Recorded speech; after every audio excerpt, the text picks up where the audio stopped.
They sold her at dawn.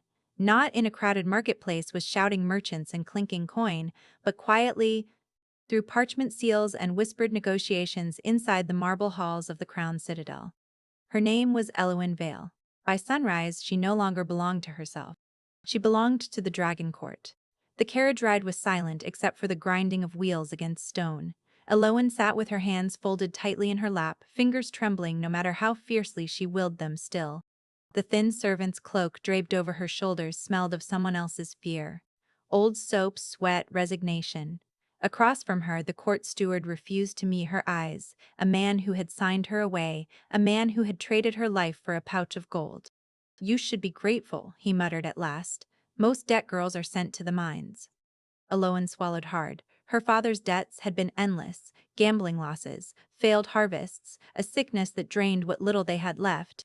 When the collectors came, there had been only one thing remaining of value. Her. "I'm to be a servant," she whispered. The steward gave a humorless snort. "In the Dragon King's palace." Her stomach twisted. Everyone in the realm knew what that meant. The Dragon Court wasn't cruel with chains and whips. It was cruel with power.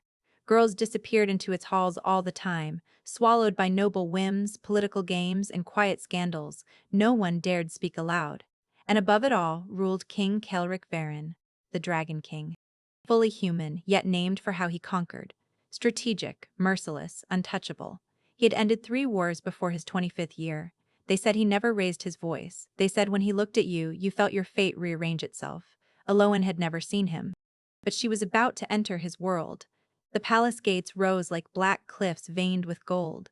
Banners snapped in the cold wind, bearing the sigil of the Dragon Court, a crowned dragon coiled around a sword. The carriage rolled beneath them. And just like that, her old life ended. Inside, everything gleamed. Marble floors reflected chandeliers like pools of frozen light. Nobles drifted past in jeweled silks, barely sparing her a glance. Servants moved soundlessly along the walls like shadows trained not to exist. The steward pulled her down from the carriage. Head lowered. Speak only when spoken to. They marched through endless corridors until massive bronze doors towered before them. The court hall. Voices echoed beyond. "You'll be presented," he said stiffly, then assigned. Presented. Like property, the doors opened. The Dragon Court was already in session. Rows of nobles filled tiered marble benches. Generals beside duchesses, council lords beside merchant princes. The air hummed with wealth and authority. At the far end, upon an obsidian dais, stood the throne, and upon it sat King Kelric. Elwyn's breath caught. He was younger than she had imagined, late 20s perhaps. Broad-shouldered, dark-haired, dressed in black and gold without ornament. A simple, forged steel crown rested on his head. But it wasn't his power that stunned her. It was his stillness. He sat like a storm trapped in human form. Gray eyes surveyed the hall with calm control, as though every person there was a piece on a board he already ruled. The room seemed to bend toward him. The steward pushed Elwyn forward. Her knees nearly gave way as she reached the center of the hall. "Your Majesty," the steward announced loudly, "this is Elwyn Vale, transferred to the crown in settlement of Lord Vale's debts. Strong, literate, trained in household management." Murmurs rippled across the benches, some curious, some amused, some calculating. Kelric's gaze shifted. For the first time, it landed on her. The sensation was physical, like standing before a wildfire deciding whether to burn. His eyes swept over her slowly, not leering, not dismissive, assessing. Elwyn stared at the marble floor. "Look at me," the king said. His voice was low, calm. But it carried. Her instinct screamed to keep her gaze down. Instead, her fingers clenched, and she lifted her chin herself. Their eyes met. The world narrowed. There was no cruelty in his gaze. No softness either, just sharp awareness. "Age? 19, Your Majesty. Education? I can read, write, keep accounts, and manage household stores." Silence stretched. Kelric leaned back slightly. "Debt servants are usually placed in kitchens or laundries." "Yes, Your Majesty," the steward said quickly. "But you brought her here." "Yes, Your Majesty." Kelric studied Elwyn again, longer this time. Something unreadable flickered in his eyes. "She will serve in the inner court." The hall stirred instantly. Whispers erupted. Inner court servants moved near noble chambers, council halls, and private affairs. The steward paled. "Your Majesty, that is all." The steward bowed hastily and retreated. Elwyn stood frozen. Inner court, the most dangerous place in the palace. Kaelric rose. The room fell silent. You will answer to Lady Seraphine, he said. Do your duties. Keep your eyes open and your mouth closed. Yes, your majesty. His gaze lingered on her, curious, controlled, deliberate. Then he turned away. As if she were already a piece placed on his board, the days that followed blurred into exhaustion. Eowyn rose before sunrise and collapsed long after dusk. She scrubbed marble until her hands cracked, carried trays heavier than her body, ran messages between nobles who never saw her face. Whispers followed everywhere. Debt girl, sold servant. Another one for the court to devour. Some noblemen watched too closely. Some noblewomen smiled too sharply. Lady Seraphine noticed everything. Steel yourself, she murmured once, or this place will break you. Eowyn tried. But each night she cried quietly into her pillow. Yet through it all, one thing unsettled her. Sometimes during court sessions, during document deliveries, during tense debates, she felt it, that steady gaze, and when she dared glance up, King Kaelric's gray eyes were on her. Not possessive. Not cold. As if studying a puzzle he hadn't yet solved. The danger came sooner than she expected. Late one evening, Eowyn hurried down a quiet corridor with documents clutched to her chest. Lord Harrowmere stepped into her path, a powerful noble known for collecting pretty things. You walk the inner court now, he said smoothly. That makes you valuable. My lord, I must return. He placed a hand against the wall beside her. Debt girls should show gratitude. Fear shot through her veins. I serve the crown. And I serve the crown, he smiled. His hand lifted toward her braid, before he could touch her. Lord Harrowmere. The voice was calm, cold. Harrowmere froze. Kaelric stood at the far end of the corridor. No guards, no raised voice. Just the king. Your majesty, I was merely… Leave. One word. Harrowmere fled. Silence swallowed the hall. Eowyn's breath shook. Kaelric approached slowly. Did he harm you? No, your majesty. His jaw tightened. You are under the protection of the crown, he said. No one touches what belongs to my court. Belongs. The word sent an unexpected warmth fluttering through her chest. Yes, your majesty, you endure well, he said quietly, not praise, recognition. Then he turned away. That night, whispers spread like wildfire.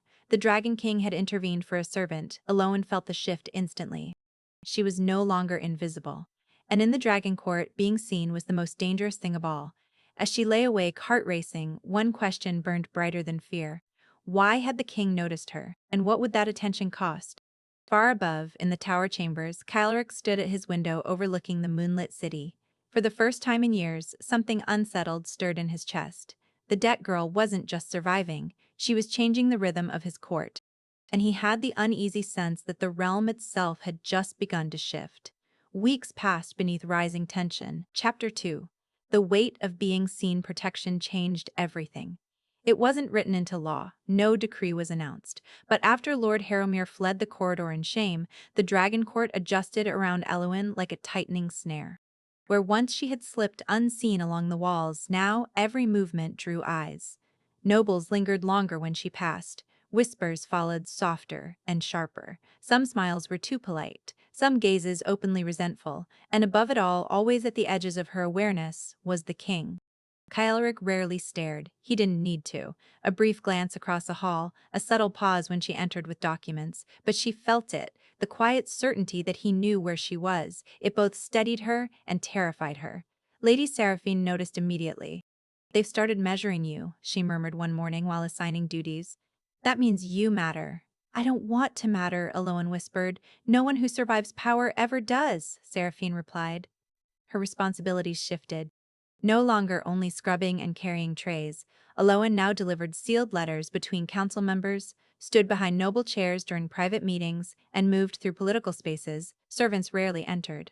She learned quickly who bowed deeper than required, who spoke boldly when Kaelric wasn't present, which alliances felt brittle, which nobles feared the king most. Kaelric ruled with quiet authority. He dismantled arguments calmly, exposed lies without anger. He was never surprised.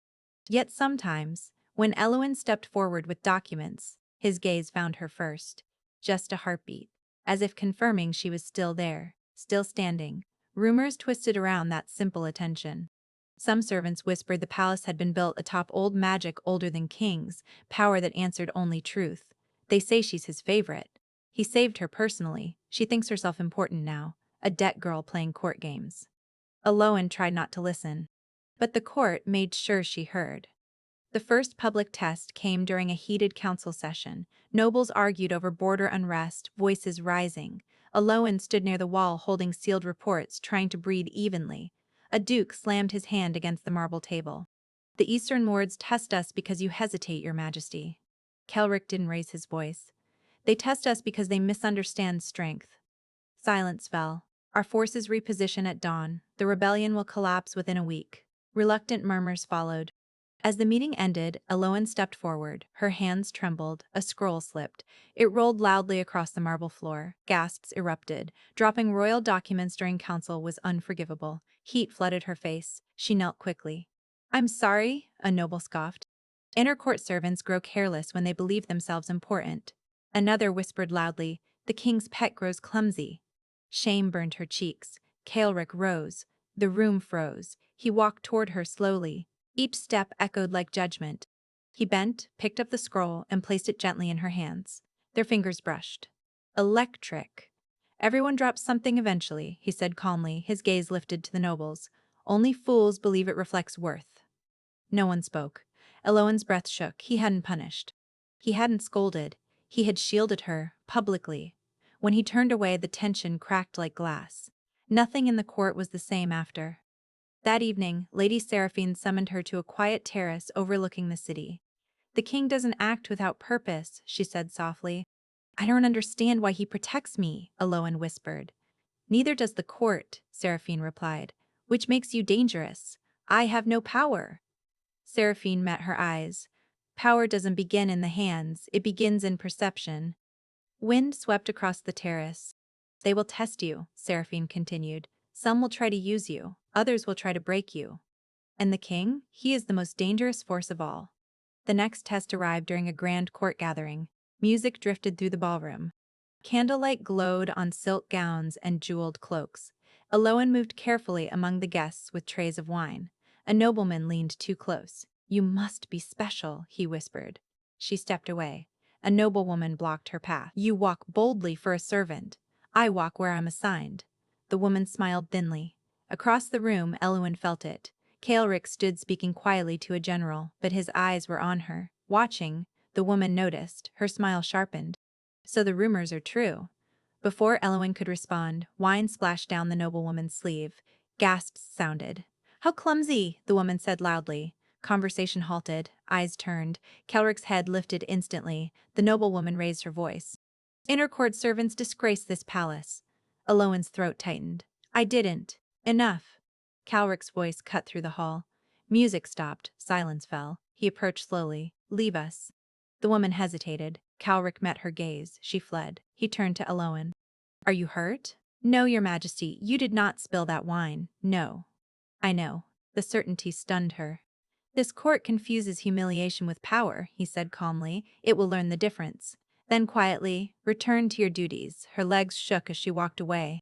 But something new burned in her chest. Not fear. Trust. Later that night, Eloan stood alone on a balcony beneath the stars. Her life felt like it was spinning beyond control.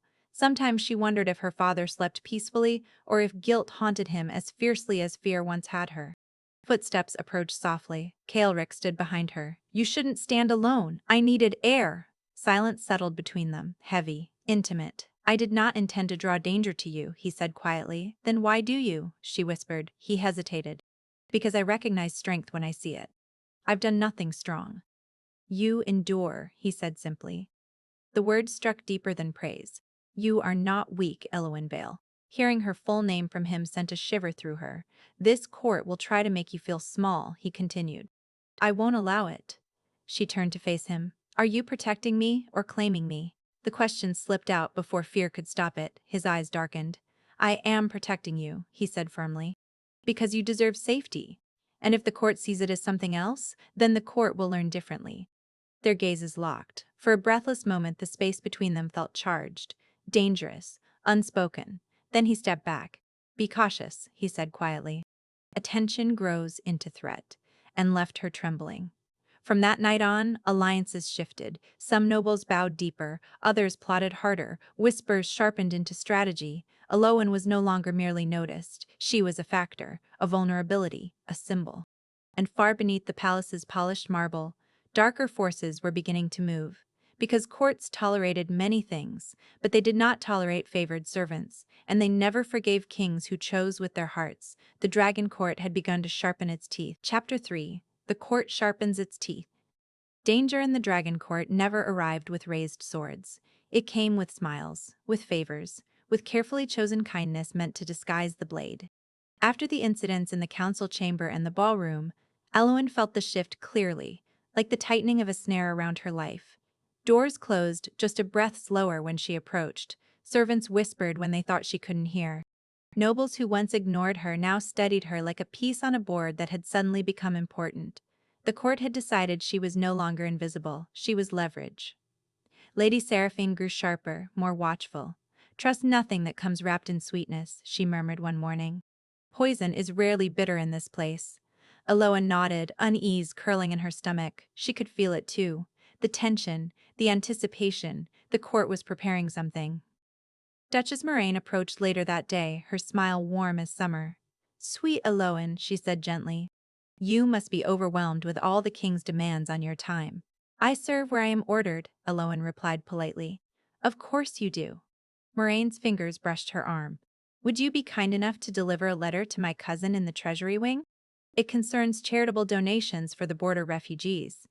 Lady Seraphine stiffened instantly. "That route is restricted," she said coolly. "Inner court servants are not sent there alone." Moraine laughed softly. "Surely the king's favored servant may walk where she pleases." The words were honeyed, but sharp. Aloan felt the trap before she understood it. "I can ask another servant," she began. "Nonsense," Moraine said smoothly. "You would be doing me a great kindness." Seraphine's eyes met Eloan's briefly. A warning. But refusing a duchess publicly carried its own dangers. Aloan swallowed.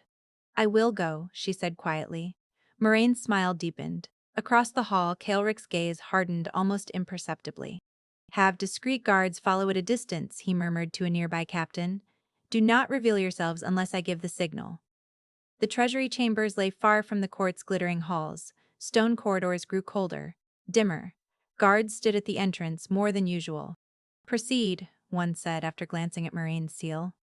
Unease tightened Eloan's chest. Inside, tall shelves rose toward vaulted ceilings, stacked with sealed ledgers and chests of royal accounts. The door closed behind her with a heavy thud. Too heavy. "Eloan!" a familiar voice called softly. Lord Harrowmere stepped from between the shelves. Her heart lurched. Another noble followed, one of his known allies. "You shouldn't have come alone," Harrowmere said pleasantly. Fear surged. "This is restricted." "Exactly," he smiled, "which makes it very unfortunate." The other noble chuckled. "The ledgers you carried will soon go missing," he said lightly. "They'll say a debt servant grew greedy." Aloan's breath hitched. "They'll execute you quietly," Harrowmere added, tragic. Her pulse roared.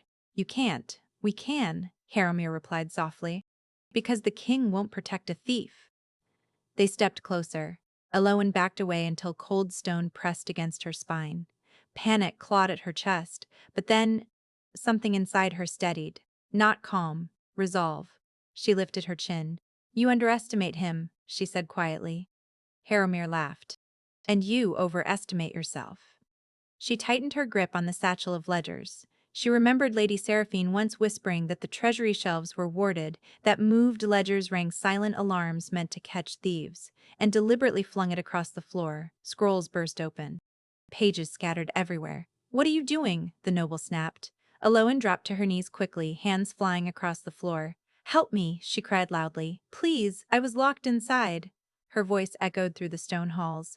Harrowmere lunged forward. Silence. She grabbed a ledger and shoved it beneath a heavy shelf. "Someone locked me in!" she screamed again. Faint bells echoed through the stone halls. The treasury wards had been triggered. Footsteps thundered closer. Harrowmere's face darkened. "You foolish girl." But it was too late. Guards' voices rang closer. Harrowmere grabbed her arm roughly. "You'll regret this." The doors burst open. Steel flashed. Royal guards flooded the chamber. Kaelric strode in behind them, fury blazing in his eyes. "Step away from her." Harrowmere froze. "Your Majesty, seize them!" Within moments, both nobles were restrained. Harrowmere shouted, "She bewitched you! She staged this!" Kelrick's gaze was ice. A traitor always blames the innocent. They were dragged away struggling. Silence returned. Eloan's knees buckled. Kelrick caught her. Strong, steady. You did well, he said softly. Tears filled her eyes. They were going to kill me. I know, he said. How did you know where I was? His jaw tightened. I intercepted Maureen's message, and I had men shadowing you, he said quietly. I needed them to expose themselves? You suspected a trap, yes. Then why let me go? Because refusing publicly would have exposed you faster, he said quietly, and because I trusted your strength. Her breath caught. You trusted me. And you proved me right. The fallout was immediate. Harrowmere was stripped of title and lands, his ally exiled. Duchess Moraine disappeared from court. Whispers exploded across the palace. The Dragon King had destroyed powerful houses for a servant. Fear replaced mockery. But resentment hardened beneath the surface. Eloan was no longer simply protected. She was now tied directly to Kelrick's authority, which made her both untouchable and dangerous. That evening, Kelrick summoned her to a quiet solar lit by firelight. You will no longer move without guards, he said. I don't want more blood spilled because of me. Blood was already being spilled, he replied. She hesitated. Why do you care so much? For a moment he stared into the flames. For years, this court has worn civility like armor, he said quietly, smiling while sacrificing lives. He clenched his fists. Then you arrived, a girl who endured cruelty without becoming cruel. He turned to her. You reminded me what power is meant to protect. Emotion flickered across his face. I won't let them destroy you. Silence pressed between them. You don't even know me, she whispered. I know enough. Their eyes locked. Something deep and dangerous stirred. Then he stepped back. This closeness is becoming a weapon they will use, he said, but abandoning you would be worse. From that night on, guards followed Eloan. Her position shifted from servant to something undefined, protected, resented, whispered about endlessly. Yet alongside fear grew trust. Kelrick spoke to her in quiet moments, about wars, about the weight of ruling alone. Not confessions, but openings, and Eloan listened, offered warmth, humanity. For the first time in years, Kelrick was not just the Dragon King, he was a man, but peace never lasted in the Dragon Court. Lady Seraphine burst into Eloan's chamber late one night, pale and shaking. They're moving, she whispered. The old houses. Fear clenched Eloan's chest. What are they planning? Not just against you, Seraphine said. Against the king. The palace horns suddenly sounded, low, urgent, wrong. Torches flared below, shouts echoed. The palace was mobilizing. An attack. From within. Eloan rushed to the balcony, guards ran, steel rang. Chaos spread through the courtyards. Footsteps thundered behind her. Kelrick burst onto the balcony. They've chosen tonight, he said grimly. Fear burned in his eyes. They're coming for you, he added quietly, her heart hammered. And for you. Yes. The Dragon Court was erupting into civil war. And Eloan understood with terrifying clarity. She was no longer just a servant caught in politics. She was the spark at the center of it. The piece powerful enough to fracture a kingdom. Chapter 4. The Cost of Protection. The horns didn't sound like celebration, they sounded like death. Low, urgent, repeating in a rhythm that made Eloan's pulse thunder in her ears. Shouts echoed through the palace corridors below the balcony. Torches flared in the courtyards like angry stars. Steel rang against steel. The Dragon Court, once polished and controlled, had become a battlefield. Kelrick was already moving. Seraphine, he commanded sharply as armed guards rushed in, secure the western passages. No one reaches her chambers without my order. Yes, your majesty. He turned to Eloan. Stay with me. She nodded, fear burning hot in her chest, not because he was king, because he was the only thing holding the chaos back. They moved quickly through narrow corridors hidden behind decorative walls, secret routes used by kings in darker centuries. Smoke drifted through distant halls, servants ran screaming, some nobles fled, others directed armed men with terrifying calm. This isn't random, Eloan whispered. No, Kelrick said grimly. It's a coordinated coup. Because of me. Because they fear losing control, he corrected. You are simply the excuse. But his eyes told her the truth. She was leverage. A crash echoed ahead. Rebel guards burst from a side passage. Kelrick shoved Eloan behind him. Steel clashed violently. His movements were precise, fast and deadly without waste. One attacker fell. Another stumbled bleeding. The rest fled. Eloan stared in shock. You fight like a soldier.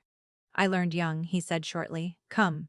They hurried on. The palace was burning with betrayal. Maps of loyalty were shifting by the heartbeat. They planned every corridor, Aloan whispered. Yes, Kaelric said, this court has been preparing longer than we knew. They reached a narrow stairway spiraling upward toward Kaelric's tower, the most defensible position in the keep. Boots thundered behind them. An arrow struck the wall inches from Eloan's face. She gasped. Kaelric pulled her forward, nearly lifting her as they ran. They burst through a heavy door. Guards slammed it shut and barred it. Breathing hard, Eloan pressed a hand to her chest. They're coming. And they will not stop, Kaelric said quietly. Inside the tower chamber, long tables were strewn with battle maps, letters, and strategy plans. Kaelric barked orders with sharp precision. Seal the eastern stair. Send messengers to the loyal regiments. Cut the courtyard bridges. Guards rushed to obey. Eloan moved to the window. Firelight glowed across the city. The rebellion was spreading beyond the palace. This is my fault, she whispered. Kaelric crossed to her. No, if I wasn't here. He gripped her shoulders firmly.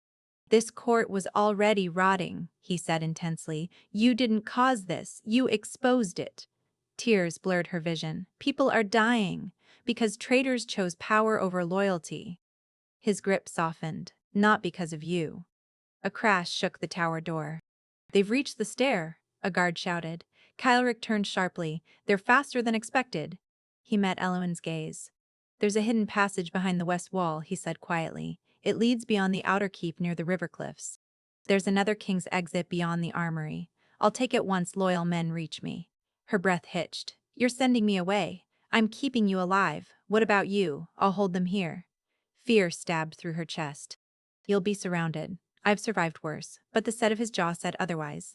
I won't leave you, she said fiercely. Eloan, they want me, she said. If I go, they hunt me. If I stay, they face you. That is exactly why you must go. You protect everyone but yourself. His eyes flickered. This is my duty. And what about you? She whispered. Not the king. The man. Silence hung between them. Another crash. Wood splintered. Kaelric exhaled slowly. You matter, he said softly. The words struck deeper than any oath. So do you, she replied. His hand brushed her cheek, gentle, aching, then he turned. Go. Seraphine pulled a stone lever hidden in the wall. Stone shifted aside, revealing a narrow tunnel. Eloan, now! Tears streamed as Eloan looked back. Kaelric stood tall, sword drawn, waiting for the doors to break, their eyes locked. Fear, trust, love unspoken but blazing. The wall closed. The tunnel swallowed her. Cold stones scraped her palms as she ran. Footsteps echoed behind. They may have found it, Seraphine urged. Moonlight burst ahead. They emerged beyond the outer walls near the river cliffs. Freedom and exposure. Figures stepped from the shadows. Rebel nobles. Armed soldiers. You won't outrun politics, a man sneered. Seraphine shoved Eloan behind her. Run! Steel flashed. Seraphine fell with a cry. Eloan! Run! Tears blinded her as she fled. Boots thundered after her. Her lungs burned. A hand grabbed her cloak. She screamed. A horn blast split the air. Royal soldiers surged from the trees. Steel clashed violently. Strong arms caught her. Kaelric, blood streaked his sleeve, but alive. You didn't listen, he said breathlessly. You followed me, she sobbed. The western exit was still loyal, he said breathlessly. I rode hard. She pressed her face into his chest, shaking. I thought I lost you. You won't, he said fiercely. Around them, loyal forces secured the area. The rebels scattered. The coup was collapsing. By dawn, the palace was reclaimed, traitors arrested, bodies removed. A stunned silence settled. Eloan stood in the tower chamber as healers wrapped Kaelric's arm. You should rest, she said softly. So should you. They shared a faint, exhausted smile. But something had changed. He had risked everything, not as king. As a man who loved, word spread like wildfire. The Dragon King had abandoned strategy to save a servant. The court was shaken. Some awed, some furious, but no one doubted it now. Eloan Vale mattered to the king. Lady Seraphine's sacrifice was whispered with reverence, and the old houses were broken, but not gone. They're demanding answers, a captain reported quietly. They want to know why you risked the realm for her. Kaelric's gaze hardened. They will hear them. When? At full court assembly. Aloan's heart raced. Public court, the place of her beginning. What will you say? She whispered. His eyes softened. The truth, fear and hope tangled inside her. Whatever he said would change everything. As dawn light spilled across the palace, bells rang calling every noble to assembly. Aloan stood beside Kylric, trembling. The humiliation, the danger, the bond, all of it had led here. The court had tried to take her, he had chosen her, and now the realm would witness that choice. Far beneath the stone and politics of the dragon court, ancient magic stirred, waiting to answer truth with power. Chapter 5. The Heartbound Oath. The bells of the crowned citadel rang with a gravity Aloan had never heard before. Not celebration. Judgment. Their deep tones rolled across the city like thunder, calling every noble house, council lord, military commander, and court official to the grand court hall. The same hall where Eloin Vale had once been presented like property.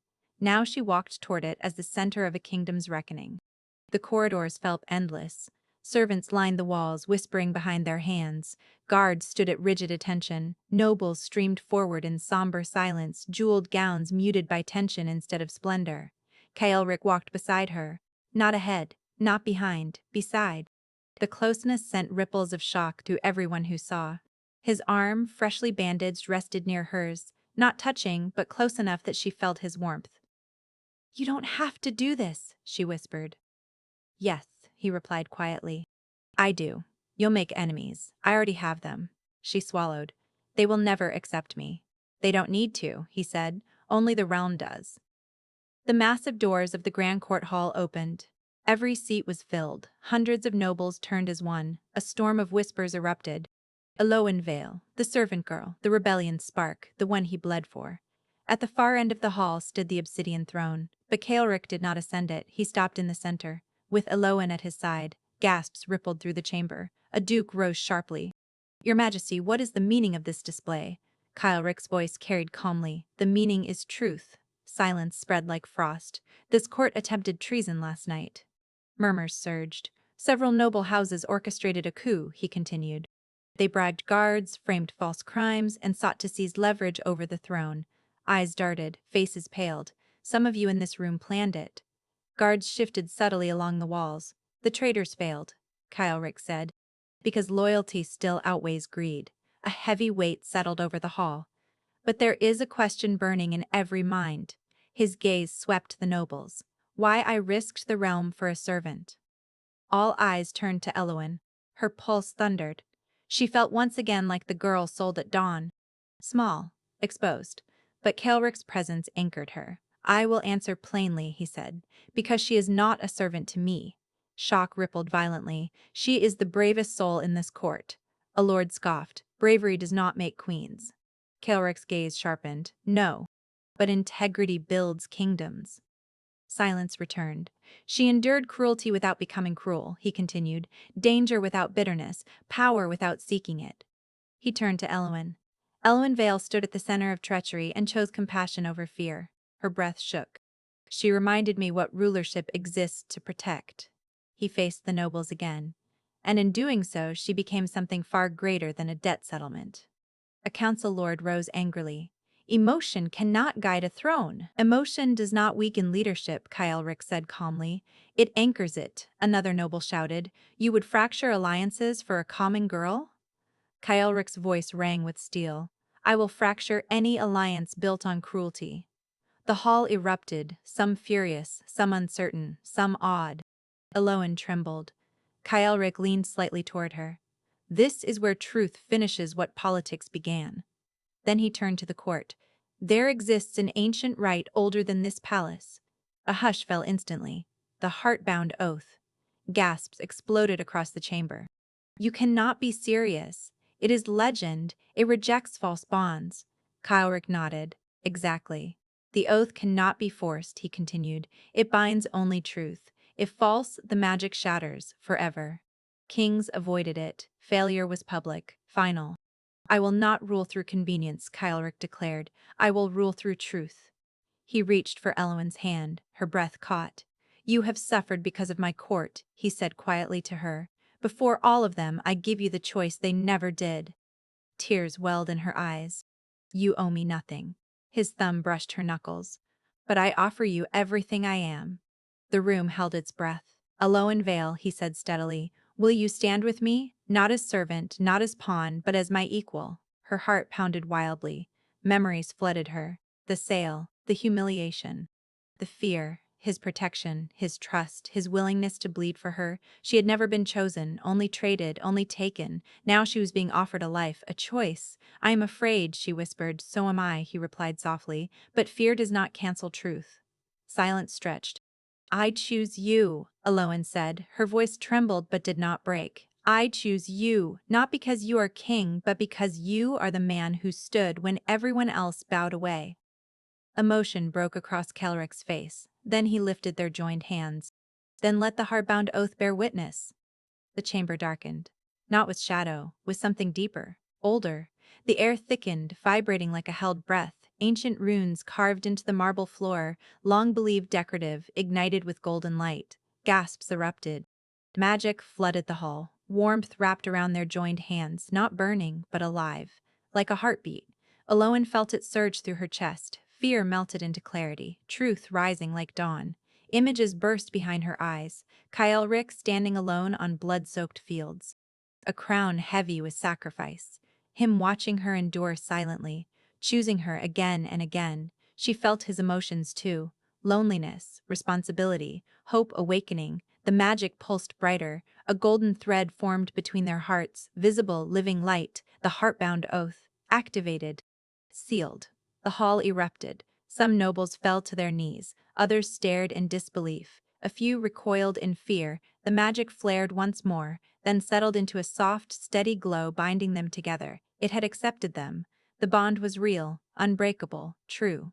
Kylric exhaled slowly. "It has chosen us." Tears streamed down Eloin's face, not from fear, but release. For the first time in her life she belonged not by force, but by love. Silence gradually returned. Resistance had nowhere to stand. The Heartbound Oath was sacred. To oppose it was to oppose the ancient foundations of the realm. One noble stepped forward, face pale. This proves nothing," he stammered. Before Kaelric could speak, the golden thread flared suddenly. The man cried out, clutching his chest as the light repelled him backward. The magic rejected deceit. Gasps tore through the hall. Truth itself had answered. Kaelric faced the nobles. "You sought to rule through fear." He gestured to the glowing bond. "You will now witness a reign built on loyalty." Some nobles dropped to their knees in awe. Others staggered back in fear. A few turned and fled the hall in shaken silence, not just to him, to both of them. "Long live the Dragon King," someone whispered, "and the Heartbound Queen." The words rippled outward. Aloan's breath caught. "Queen!" Kelric turned to her, eyes glowing with warmth. "Are you ready to change the realm?" She laughed softly through tears. "I was never ready for any of this." "Neither was I," he said. "But together, she finished. Later, as dawnlight poured through towering windows and the court slowly emptied, they stood alone near the throne. The golden thread between their hearts pulsed gently. "I was sold as nothing," Eloin whispered. "And you became everything," Kalric replied. She shook her head with a smile. "No, I became myself." He smiled, a rare, radiant thing. "And I finally stopped ruling alone." They stood in silence, destiny settling around them, not rushed, not fiery, but deep, earned, a love forged through hardship and choice. Outside, bells rang again, this time not for danger, for a new era, for a queen born not of bloodline, but of truth.